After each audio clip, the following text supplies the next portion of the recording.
Fender Hot Rod Deluxe. You see it's not all vintage and esoteric amps around here. I've got all 6 screws removed on the rear panel, and this rear panel doesn't want to come out, which is very common with this series.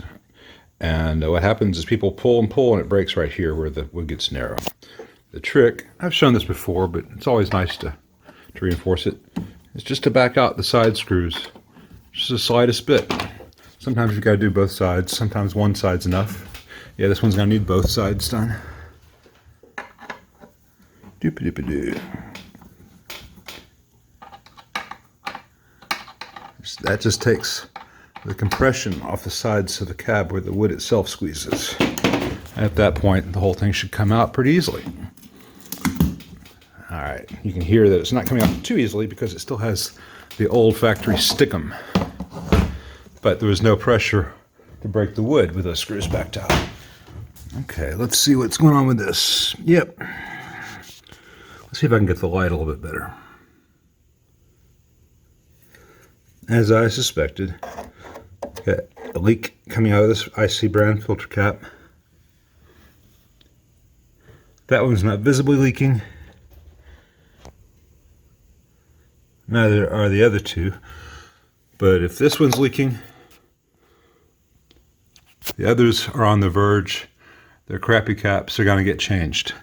The next thing to check is discoloration here where these 5-watt components are. These 2 Zener diodes and these 2 resistors.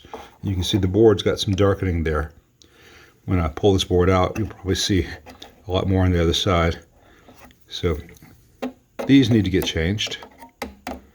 One some people miss is this resistor here. It's a 2-watt. It can also burn the board. It's best to replace that with the new one mounted off the board slightly.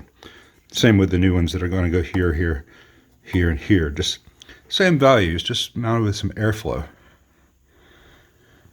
And I'll go through this and see if there's anything to report back on, but I think I won't see anything else until I pull the board. I spoke too soon. The terminal strip has come off of the speaker, just broken off and rotated, and it's all twisted up. So that speaker's pretty much kaput. It's not that great a speaker anyway, so I'll get something good. And these molded cables are crappy, so that's going to have to go away. Real quick, on the ones where all 3 of these jacks are the same size, I know that every one of these is probably going to have broken solder joints, and the input jacks will probably need to be replaced as well. The later ones keep the same crappy jacks here, but the foot switch jack and the input jacks are higher quality on the newer ones. This old one, not so much. Okay, I've got the board pulled and typical broken solder joints. I don't know if you can see that, but they got rings around them. The biggest issue is right in here where these 5-watt components are, like I mentioned. It's begun to cook the board and damage the traces. It's not too bad yet. If I fix it now, that problem will stop developing because I'll have removed the heat from those areas.